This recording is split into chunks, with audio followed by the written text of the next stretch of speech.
Welcome back, passive income investors. Today, updating on the dividend portfolio. I have done some share purchasing of MO Altria Group along with BTI, British American Tobacco, because they've been a little suppressed lately. Not as much as I'd like, but compared to the overall market, I think they're a steal of a deal. So these are the two accounts. I want to update you guys on these because I just finished getting through tax season and I had a little bit of money that I'm left over with to purchase some of these wonderful companies. So we can see in my dividends here, this beautiful increase as I get roughly an 8% yield off BTI and a 6.5% off Altria Group, leading me with a beautiful dividend increase. So let's just jump right into this.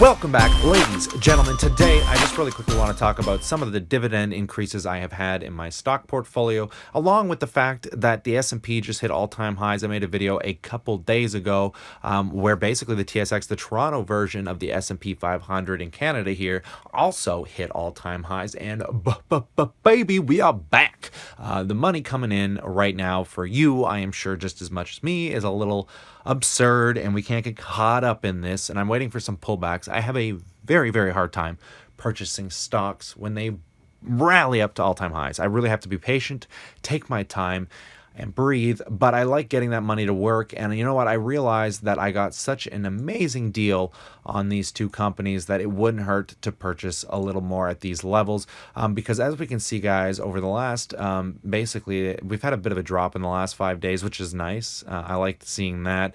But I mean, on top of that, for the last 3 months, we've seen quite a healthy rally, and I purchased a lot of my shares down here for Altria Group. And as for BTI, I literally stole the shares at the bottom.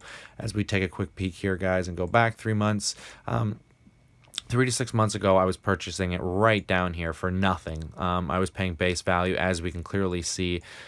Even with the shares I purchased right now, my average buy price is insanely low. Mind you, it's only about $6,000, but that $6,000 at 8% plus this beautiful 50% gain that I have when you average in is going to be a healthy return if this thing can stabilize. But again, if we look over the last 5 years, we're nowhere near all-time highs. I think these companies have been beaten up. I've been saying this for a while, so I purchased some more. And if we go into my dividends, we've had a very nice increase. So from the last time I did a dividend update, I think I was making roughly $4,311 at the beginning going into April. As of right now, if I add my two dividends totals together, we get a beautiful increase of about, we have $4,541.54.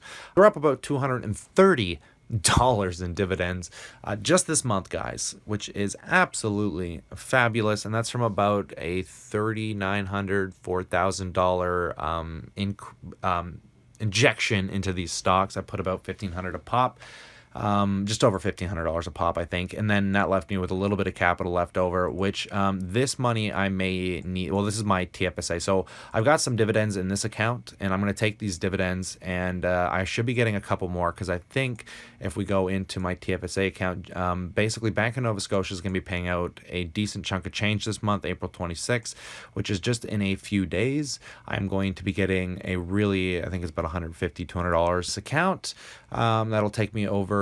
Sorry guys, I'm hopping between my accounts. That'll take my 402 to what, 550, 600, which I will immediately put into GEO Group, because this company has been beaten up a little much. So I'll be doing this in the next couple days as well, getting that really healthy dividend yield. So I want to talk about these dividend increases and my goals, because as I mentioned in the past, and to the new subscribers that don't know, my goal is to essentially be able to somewhat financially retire, have financial freedom by the time I am 35, which is roughly in 8 years from now, 10 years from now.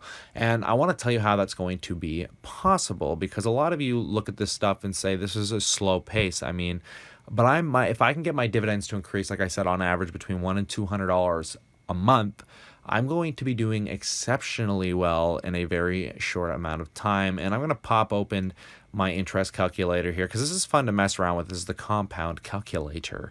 If you guys want to learn where you're going to be in a short amount of time, this is a beautiful thing to use. So right now I make roughly 4.5% in my dividends. So forget capital growth altogether. Let's talk about the bare minimum. I currently have 112,000 as my current principal invested. I'm adding annually roughly, let's just put it at a lower end, 15,000 or so a year, which isn't as much as you would think, guys, because it's only 12 to 1,500 a month, and that is usually what I'm averaging in, depending. I've been averaging in a lot more lately, but let's just put it at the lower end, which might be a lot to you. I get that, but if you know my channel, I'm living at home with my parents. I'm a minimalist, and this is how I'm achieving this. And I have 10 years. So, but say that by the time I'm 35. So let's even lower that. Let's say 8. Okay. And we calculate that, and I'm only making, and let's be generous with this because I am making actually 4.5%.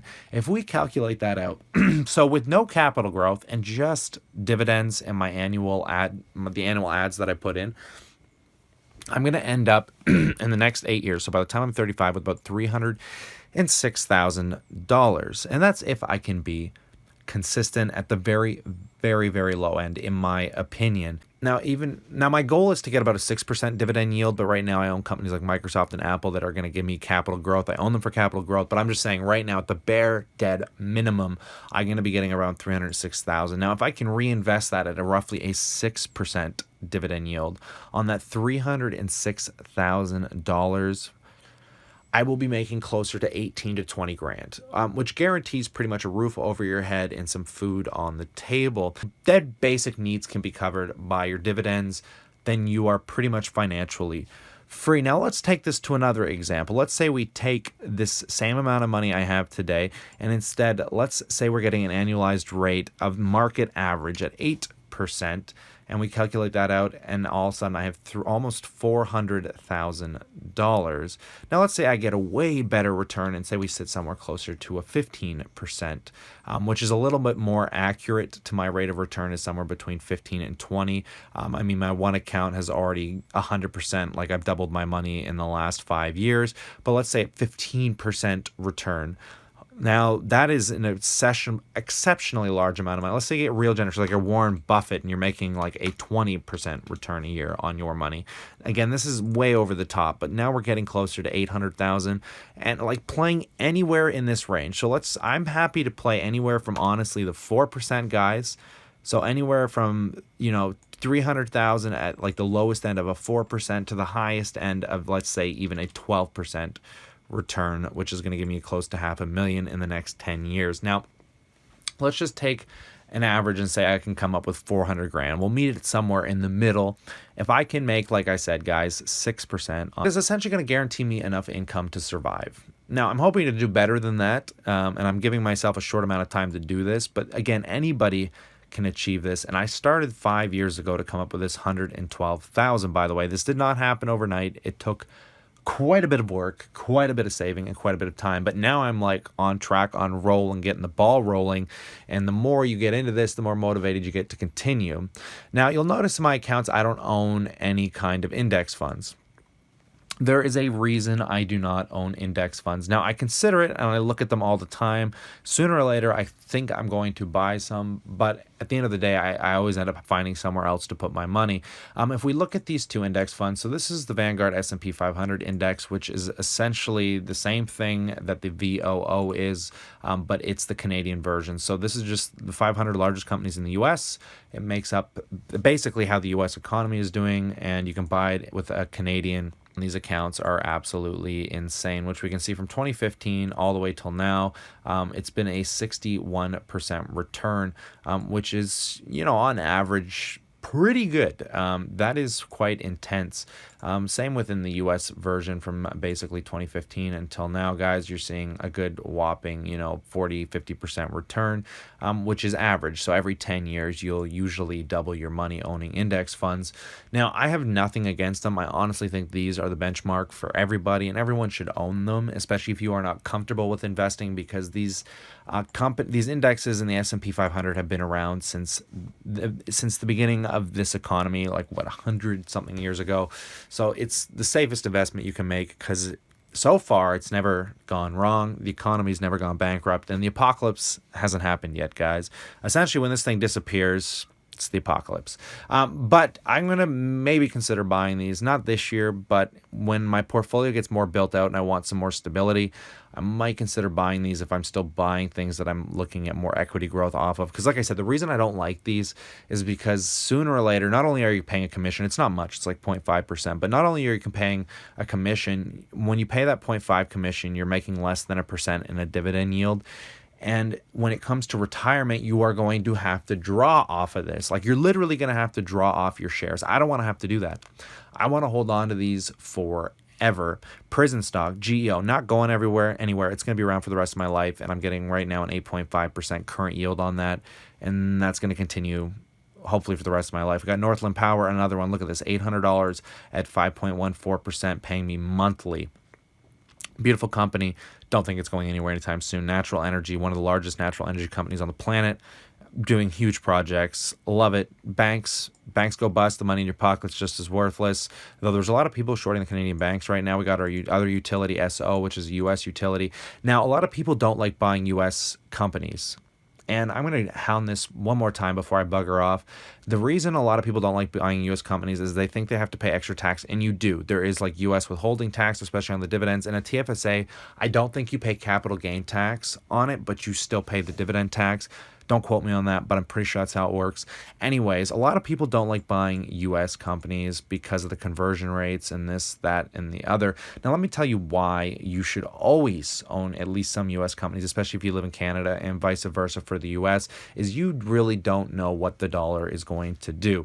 And for instance, if you have been buying stocks anytime in the last 5 years, chances are you have actually lost money, even though you've had capital growth, because you've lost 25% of your purchasing power through the dollar loss.